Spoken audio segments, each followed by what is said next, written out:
Hello everyone, this is chapter number 17 Cultural and Religious Developments of medieval Indian history by Satish Chandra ji. तो ये chapter है और chapter के काफ़ी टॉपिक है वो हम कंप्लीट कर चुके हैं। आज का जो हमारा टॉपिक होने वाला है वो हम पढ़ेंगे लिटरेचर के बारे में, ठीक है। और अगर ज़्यादा टाइम रहा तो हम जो हमारे आगे के पॉइंट्स हैं हम उनको भी कवर कर लेंगे। इसमें जो कल्चर और रिलीजियस डेवलपमेंट है इसमें बेसिकली हम बात करेंगे मुगल टाइम पीरियड की, और उसके जो बात का टाइम पीरियड रहा कि मतलब जो पूरा जो मुगल डायनेस्टी का टाइम पीरियड रहेगा ना उसमें जो अलग अलग जो रूलर्स रहेंगे उन सब की बात करेंगे हम। तो चलिए स्टार्ट करते हैं। आज का हमारा टॉपिक है लैंग्वेज, लिटरेचर एंड म्यूज़िक के ऊपर। हम बात करने वाले हैं कि उस टाइम पर जब हम बात कर रहे हैं मुगल डायनेस्टी की बात कर रहे हैं, जो लैंग्वेज थी, लिटरेचर थी, म्यूज़िक था, उसका क्या डेवलपमेंट रहा। तो यहाँ पर जो पर्शियन लैंग्वेज थी और जो संस्कृत लैंग्वेज थी, इन दोनों ने बहुत ही इंपॉर्टेंटली अपना जो रोल है वो प्ले किया है, चाहे आप गवर्नमेंट लेवल पे देख लो या फिर पूरे ऑल इंडिया लेवल पे देख लो। रीजनल जो लैंग्वेजेस थी, ऐसा नहीं था कि संस्कृत की वजह से या पर्शियन की वजह से उनका कोई डेवलपमेंट नहीं हो रहा था। तो रीजनल जो लैंग्वेजेस थी जो एक पर्टिकुलर एरिया में ही बोली जाती हैं, उनका भी डेवलपमेंट हो रहा था। इसके साथ साथ यहाँ पर देखा गया भक्ति मूवमेंट की ग्रोथ भी काफ़ी देखी गई, क्योंकि रीजनल लैंग्वेजेस में जो लोग थे वो अपने अपने लैंग्वेजेस में लोग क्या करते थे, भजन करते थे, है ना। उसी में वो और बाकी चीज़ें जैसे कि स्टोरीज़ वगैरह होती हैं वो सब लिखते थे या सुनाते थे। तो इस तरह से जो भक्ति मूवमेंट है उसकी भी आपको ग्रोथ दिखाई देगी। और भक्ति मूवमेंट के बारे में पहले भी पढ़ चुके हैं, जो हमारे लास्ट लेक्चर्स थे। अगर आपने नहीं देखे हैं तो आप मेरे चैनल पर जाके आप वो सारे जो वीडियोज़ हैं उनको देख सकते हो। Regional languages also develop due to the patronage extended to them by local and the regional rulers. जो रीजनल लैंग्वेजेस को डेवलप करने का जो हम कहेंगे जो क्रेडिट है वो किसे जाता है, तो उस एरिया के लोकल या उसके रीजनल रूलर्स को जाता है। These trend continue during the 16 and the 17th century. Okay, ठीक है। तो 16-17 सेंचुरी तक आपको यही ट्रेंड पूरा का पूरा मिलेगा। By the time of Akbar, knowledge of Persian had become so widespread in North India. Akbar के टाइम पे अगर कोई पूछता है कि जो पर्शियन लैंग्वेज है सबसे ज़्यादा वो कब पॉपुलर होती है, कब से सबसे ज़्यादा जो अगर देखा जाए तो जो यूज़ है पर्शियन लैंग्वेज का कब शुरू होता है, तो वो अकबर के टाइम पे होता है। पूरे नॉर्थ इंडिया में पर्शियन लैंग्वेज जो है वो काफ़ी ज़्यादा हम बोल सकते हैं कि फैल जाती है बहुत ज़्यादा, ठीक है।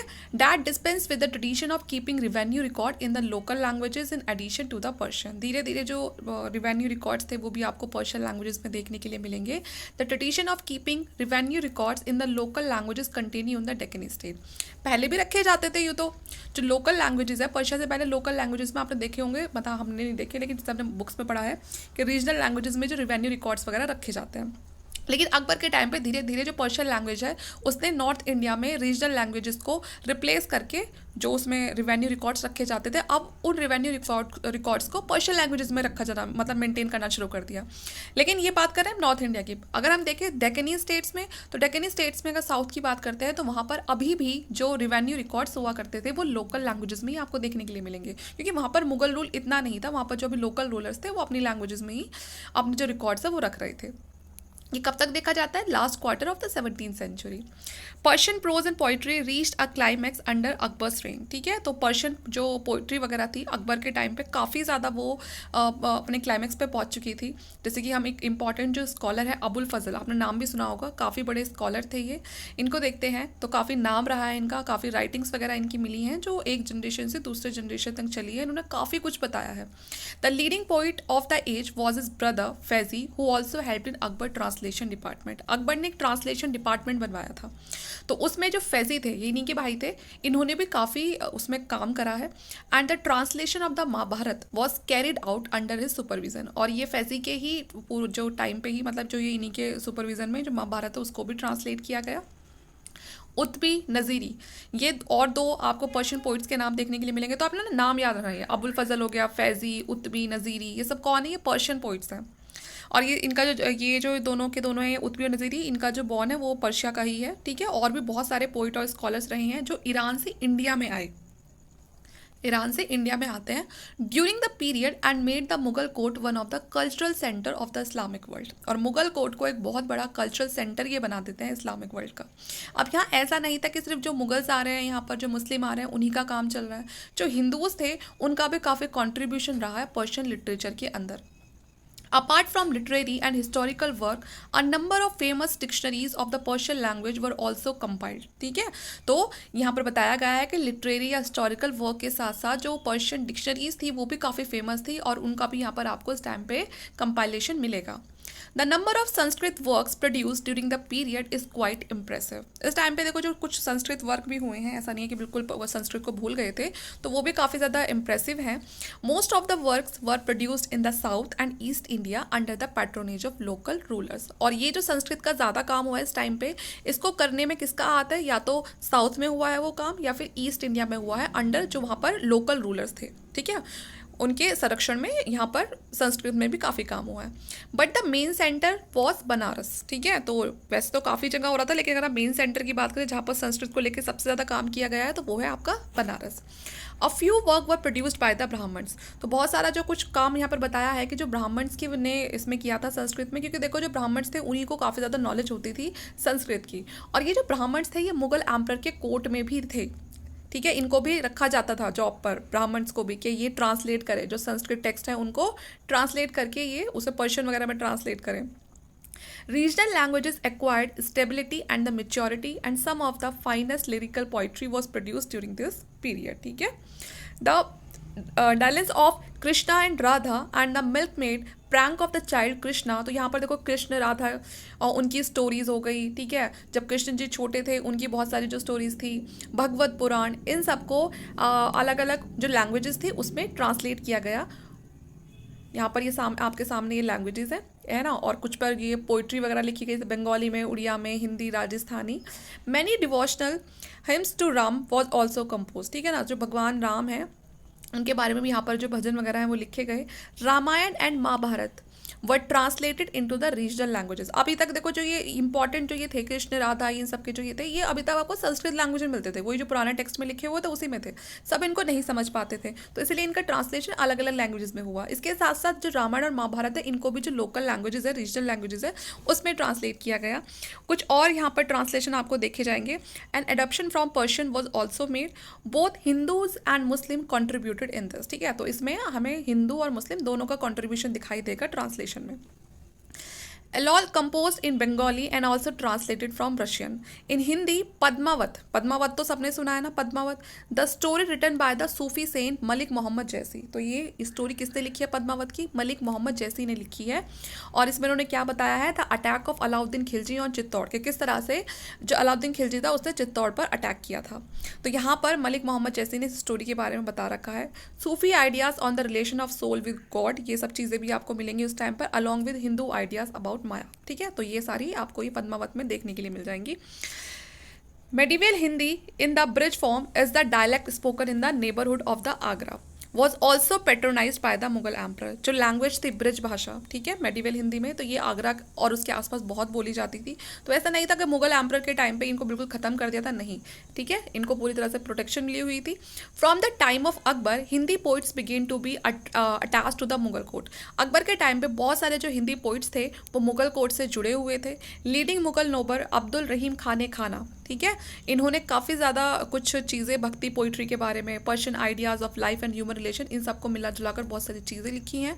The Persian and the Hindi literary tradition begin to influence each other, क्योंकि दोनों ही बराबर चल रही है, उधर पर्शियन चल रहा है, इधर हिंदी लिटरेरी, ठीक है, तो आपस में कहीं ना कहीं आपको एक दूसरे के बीच में इनमें रिलेशन देखने के लिए मिलेगा और एक दूसरे का इन्फ्लुएंस भी इन दोनों के ऊपर देखने के लिए मिलेगा।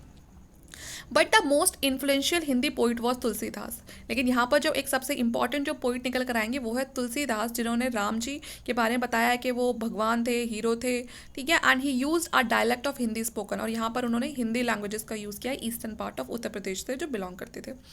Pleading for a modified caste system based not on birth but on individual qualities, Tulsidas was essentially a humanistic poet who upheld family ideas and complete devotion to Rama as a way of salvation to all. तो तुलसीदास जी थे, उनका मानना ये था कि अगर आपको complete devotion चाहिए तो जो राम है वो एक ऐसा रास्ता है कि वो आपको इन सब चीज़ों से मतलब एक मोक्ष की तरफ लेकर जाएगा, ना कि जो एक मतलब वो कास्ट वगैरह में बिलीव नहीं करते, तो उसके बारे में भी उन्होंने काफ़ी कुछ लिखा था।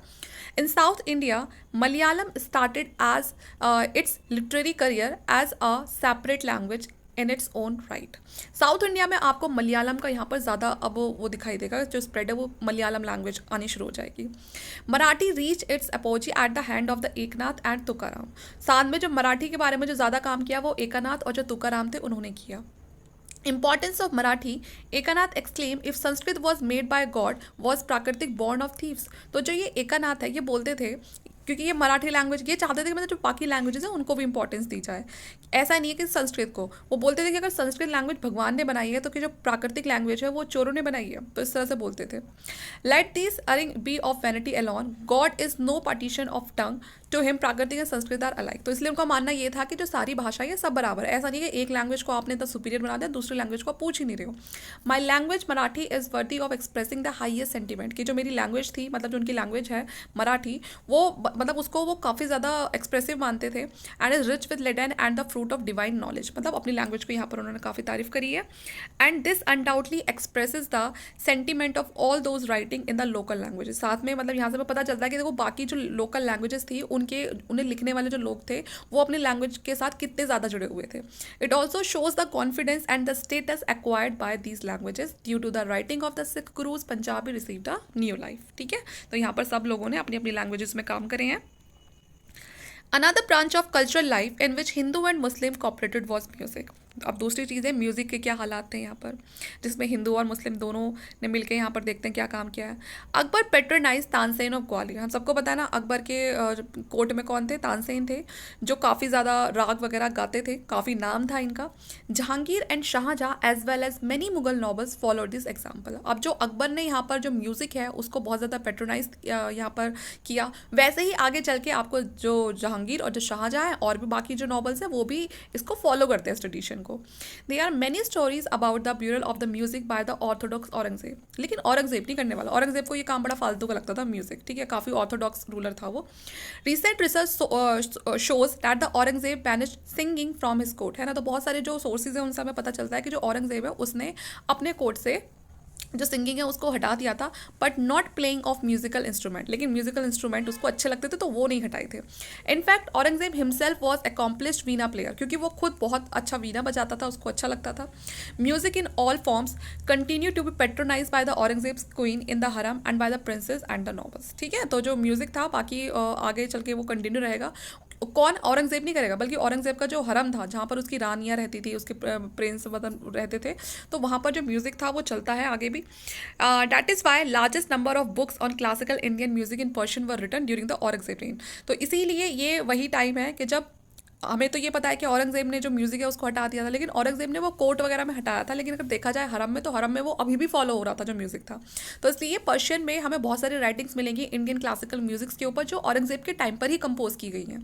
उसमें से कुछ जो इंपॉर्टेंट डेवलपमेंट है म्यूज़िक के फील्ड में वो 18th सेंचुरी में भी देखे जाएंगे, जब मोहम्मद शाह का टाइम पीरियड आएगा, क्योंकि इसको भी म्यूज़िक का बहुत ज़्यादा शौक था। ठीक है, तो यहाँ पर ही हमारा टॉपिक कंप्लीट हो जाता है, जिसमें हमने बात करी लिटरेचर की, लैंग्वेज की और म्यूज़िक की। नेक्स्ट टॉपिक होगा हमारा religious ideas and belief and the problems of integration. ठीक है, तो आज के लिए इतना ही। आप प्लीज़ मुझे कमेंट करके ज़रूर बताइएगा कि आपको लेक्चर कैसा लगा। अच्छा लगे तो प्लीज़ 1-2 लोगों के साथ आप और शेयर कर सकते हैं। बाकी अगर आप मुझसे जुड़ना चाहते हैं तो आप मेरा टेलीग्राम ग्रुप है उसको भी ज्वाइन कर सकते हैं और चैनल को आप सब्सक्राइब कर सकते हैं। Thank you.